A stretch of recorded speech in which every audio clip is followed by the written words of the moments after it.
Now we'll continue with chapter 2 here. So we get into a little bit of the historical background. We don't go into great depth here. Part of the issue is that there are lots of different stories about the life of the Buddha.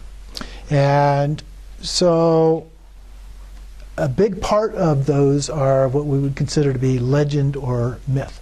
These stories were not written down at the time of the Buddha. They were written down quite a while afterwards. And so they became embellished and changed depending on the different group of people that they were being described by until they became written down. So some scholars, I read a book just recently trying to look at how these varied from one to another and what the consistencies were and what some of the reasons might have been for describing it one way versus another way and so forth. So without having that, it's hard to know what aspects of the stories are literally true and which are just stories. But stories were what was important at that time in history. It wasn't historical fact the way we think of it today. It was the story, and the meaning of the story to people was far more important than the facts.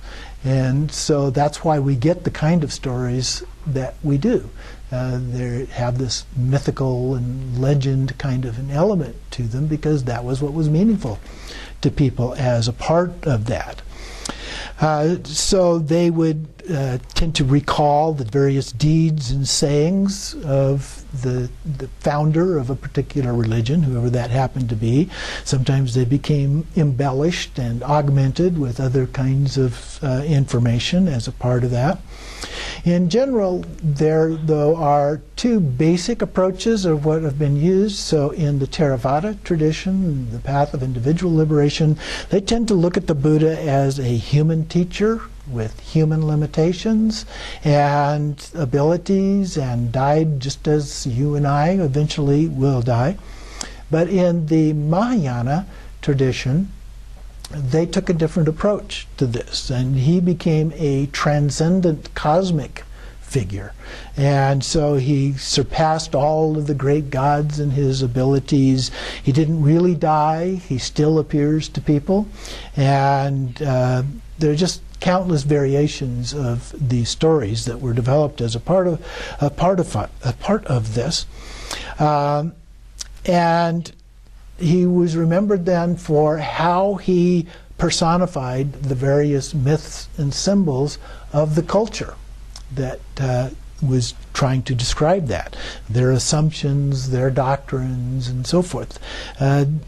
And so these became the shared paradigms in India about the Buddha, and then later on also in Tibet. And so the Tibetan culture becomes embodied to some degree in those stories as well. Historians believe he was born about 563 BCE, although some people now are saying it was maybe about 100 years later than that, so maybe in the 400s BCE. So dates vary a little bit. India at the time was somewhat larger.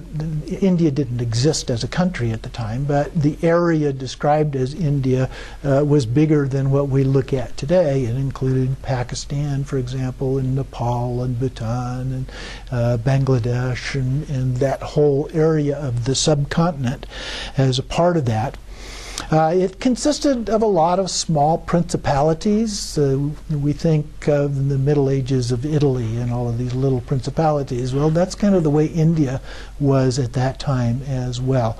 They often fought with each other and so forth, as those kind of things tend to do. And there were very strong differences between the rich and the poor, and there was a growing merchant class at that time. So there were a group of people that were becoming more wealthy, some of them quite a bit more wealthy and some not so much, but through trade and so forth that was going on, a lot of that happened. The Vedas, that were the background, kind of like the Jewish Bible became the background for the Christian Bible, and they combined those two together.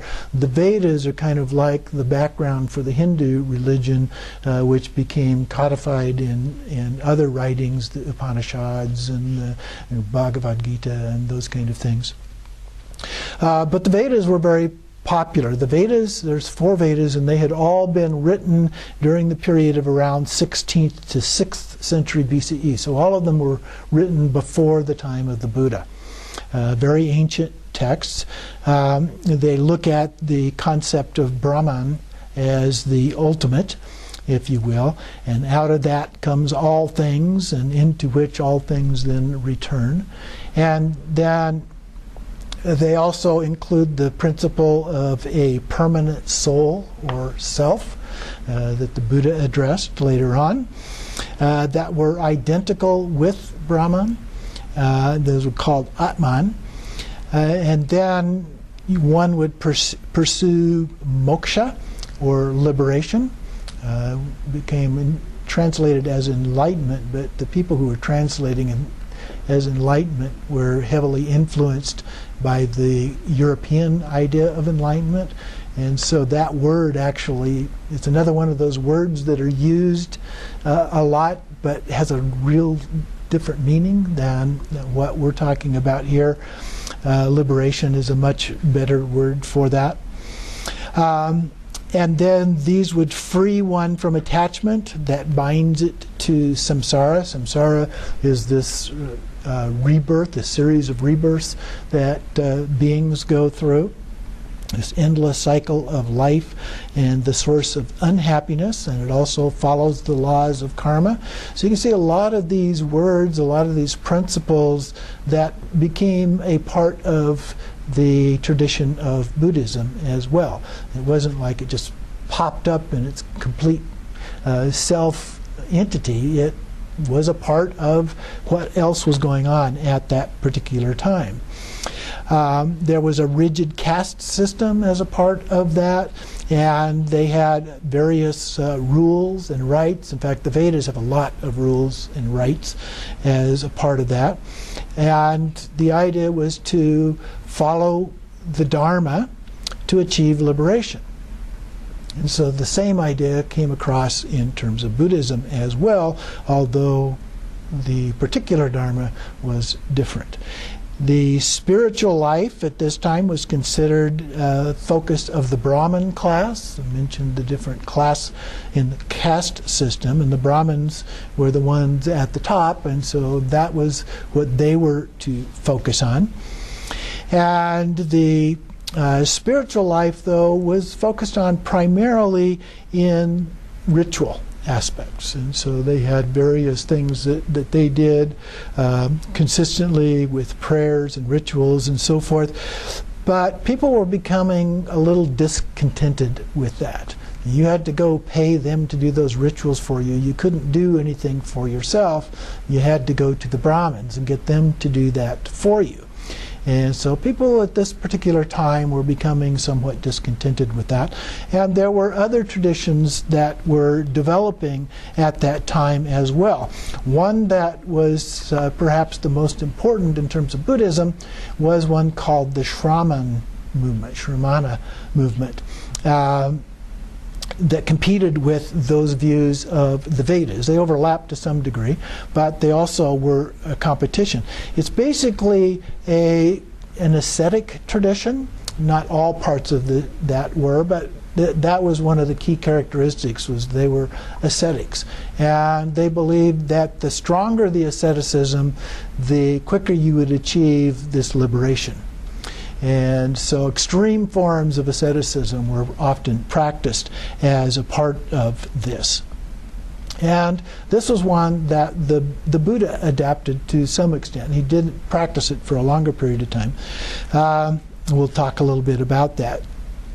But there's an element of that. But they believed also in reincarnation and karma, and so they practiced meditation and this extreme asceticism with their primary practices. And through intentional suffering as a part of this, then you would achieve this state that they called nirvana. And when you did that, you were called an arhat. And so there's a lot of terminology in here that gets brought into the teachings of the Buddha.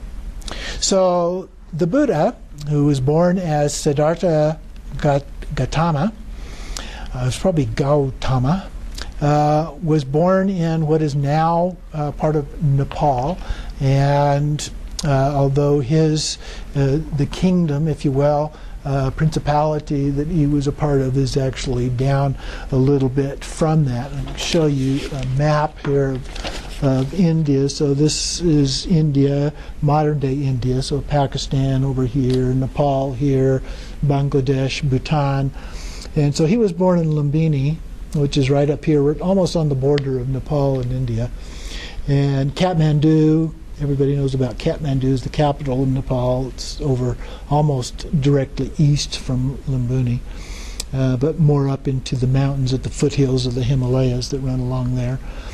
And where he grew up, though, is down here in Kushingara. Kushingara is a little bit further south. And this area was the primary area that he was in. Here's Delhi over here. Dharamsala, where the Dalai Lama lives now, is up here. So kind of just give you a little bit of perspective. But it was primarily up in that area close to the Himalayas and some of the plains down below that. So he was born in that area. There's some evidence that it was governed during that time by a council. And we think of it as his father being the king and him being the prince and that kind of thing. It's been described in different ways, but there's some evidence of this council. You might think of a county government where you've got a government that way, or a city council or something like that. It may have been, one of the descriptions that I've seen recently described it almost like a board of directors for a business. So it was still run by the king in this case, but they were like advisors, if you will, to the king. So we don't know exactly how this was structured at that time, but the tradition talks about the king and the prince, and so we'll stick with that, but recognize that it may have been a little bit different than that at that time. He was part of a clan called the Shakya clan, and that clan, his name is often referred to as Shakya Muni, Buddha. And so Shakyamuni is the sage of the Shakyas, so that's where that comes from. You hear it discussed that way. His mother is said to have had a dream before he was born about a white elephant that entered her side and impregnated her, and so they went to some people to find out the meaning of what that dream was, and it was interpreted that the child would be born either as a great king or a great sage. So his father, according to most of the stories, decided to try and protect him. He wanted him to become a great king, not a great sage. Part of the tradition, keep the lineage alive, if you will, the kingdom going. And so he wanted to guide him, but at age 29, he had an experience that changed his feelings about this. Now, I would suspect that there was some other things going on that made these particularly meaningful to him, but he decided to go and visit some gardens, and his father, according to the stories, made sure that there was no one along the route that might cause him to have specific experiences that were a part of the interpretation of the dream that would result in him going one way or the other. And those involved him seeing somebody who was old, somebody who was sick, somebody who had died, and so he was trying to keep him from having those experiences. But according to the stories, when he went out to see this garden, that's exactly what happened.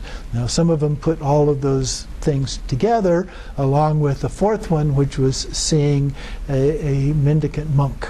that was out there, and that became a part of the story as well. And when he saw that and saw the peace and serenity of that particular individual and the suffering of all these other individuals, that becomes the story of the reason he decided to leave the palace and pursue his own form of enlightenment. It was part of the tradition that later in life it was often something that people would do, but it was later in life, not when you're young, when you have a family and all of those kind of things.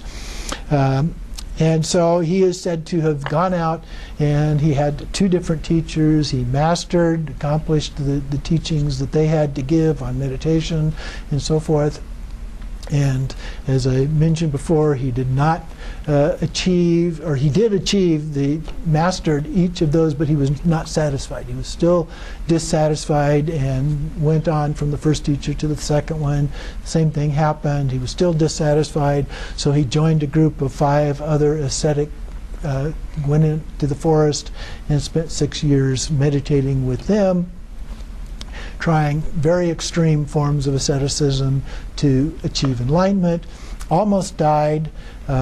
Is said to have been found by a young lady that gave him some rice milk or other food to regenerate his ability to have some energy and so forth. And then he went and sat under the Bodhi tree, committed to just sitting there and meditating on his own until he achieved enlightenment, which he was said then to have done.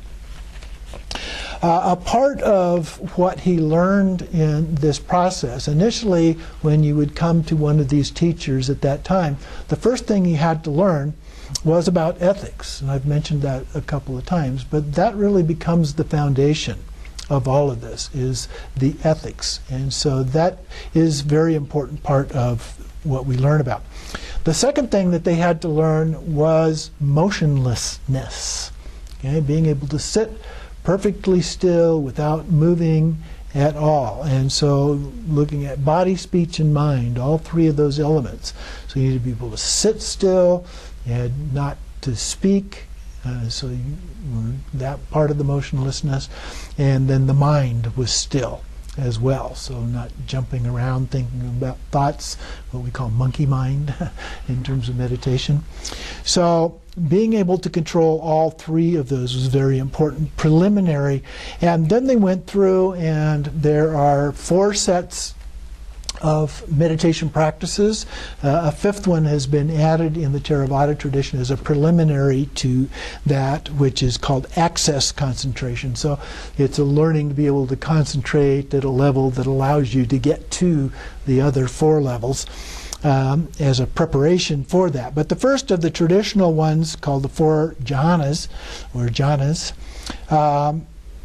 and these are all meditations on some specific object. So a meditation on form, or concentration on form, or in Tibetan Buddhism we often talk about them as shamatha with signs. So there's an object, that's the sign aspect of it. The first one is called a focus with a focus on an object, and you attain from that a sense of pleasure. There's a kind of a good feeling that happens as a part of that. There may still be some thoughts, but they're calming down. And so that's very common that people achieve that kind of a level of attainment. The second one is there is a withdrawal of the senses. So you're now beginning to develop your level of concentration much better. There is a in the previous one, there was more of a physical feeling associated with it. With this one, it becomes more of an emotional kind of a pleasure, more soothing than in the other one. The third one is single-pointed concentration on the ground of being. So it's a more transcendent contentment level. And the next one is becoming one with the object of focus, whatever that object happens to be. And there is a single-pointedness, a very quiet stillness. So those are kind of subtle levels of nuance and differences in terms of the experience related to each of those. But those are the first 4 levels of achieving that. The object of focus can vary. And so usually we are taught first to focus on the breath. That becomes the object of focus. Different ways, either the breath coming in, the breath going out, or the sensation of the breath going in and out at the nostrils, or maybe just your abdomen rising and falling. So there's different ways of focusing on the breath, but that's the most common way. Or it can be a simple object. It is, you just focus on a specific object out there and looking at that. A candle would be another form of an object. Looking at a picture of a Buddha or a little statue of a Buddha or something like that also can be an object of focus there. The next four that he learned about are called the four higher meditative states or formless meditations. And so these we refer to as shamatha without signs. So there's no object of focus in it in the way that we typically think about it. You might argue that there still is one in a way, but it is not a physical object of any kind. So the first one is there is a development of a sense of vastness or openness, just a wide open sense. So you might say that that is the object, so to speak. But here we're talking about no physical object. So it's just like open space. There's a feeling of that. And then the second one is pure consciousness, just being aware of being aware as a part of that. The third one is just nothingness, no thing, if you will, in that sense. And so there's no content, it's just being conscious. You're just aware of being conscious, is very similar to the pure consciousness before. And then the fourth one is neither perception nor non-perception. So it's transcendent. It just is. Okay, so that one's a little bit hard for people to grasp a lot of times, but that's the one that is the goal in Dzogchen as a part of that, but that's only a part of it. There's more to it than just that. No labeling of what it is or is not, and so forth. But as I said, he was still dissatisfied, so he went on to the asceticism and sat under the Bodhi tree. And a part of what he came to is this idea of the middle way. There's not the extremes of pleasure that he had in the palace or the extreme of asceticism that he had in his practice, that there must be a middle way. So he's sitting under the Bodhi tree, and one of the experiences that he had as a part of that was a memory of something he had done as a child. The stories vary in terms of how old he was when this happened, but probably a preteen, although at least one story he was a little older than that. But he was sitting underneath a rose apple tree. He had been taken by his father to this planting festival, and he was watching what was going on. He became tired and all of the celebration and everything that was going on along with that. And so he went and sat under this rose apple tree and was meditating as a part of that. And it was just such a natural and contented kind of an experience that he had. And he recalled that, and in part of that, he said to himself, there's what I'm after. There's this innate happiness. It's innate because we all have that in us. We just have to be able to connect and relate to that. It will spontaneously come out of that. And so it's this just quiet, relaxed, calm mind that will reveal itself. And then he also went through these other experiences as a part of that. You can read that in the book. He also recalled his prior lives, his rebirth, the workings of the universe, and so forth. These are all a part of the legend that has been developed around this. And then he saw in the morning the dawning of clear light. Now, clear light is a term that's used as a metaphor. Now, here it's described as being that very, very first light of dawn when the stars start to disappear. It's still fairly dark. The morning star was there, and so forth. But that's a metaphor for what we mean by clear light. Clear light actually refers to, the clear part is being pure. So when something is clear, like transparent, pure, and the light refers to awareness. So it's pure awareness is what that actually refers to. And then the Buddha experienced this innate happiness as a result of that. He realized this is what he had been missing. He continued to meditate for a period of 7 weeks, according to the stories. And finally, at the encouragement of Indra and Brahma, who appealed to him, he agreed. Initially, he didn't think anybody else could get this, and from anything he could say about it. But from, according to the stories at least, Brahma and Indra appealed to him and said, please go and teach this. So he got up and did. The first people he encountered were his 5 companions. They saw him off in the distance, thought, no, we're not going to speak to him at all. He abandoned us, left, and so forth. But as he got closer, he just had this aura about him that they couldn't resist, and so they finally had to ask, what happened to you? And so then he gave his teaching. The first teachings were on the Four Noble Truths. So the first teaching is the truth of suffering or unhappiness, the truth of the source of suffering, which is our own fundamental ignorance about the true nature of things. And then the third one is the truth of the cessation of that, which is the attainment of enlightenment. And the fourth one, the truth of the path, which is the actual training on the path of how to achieve that.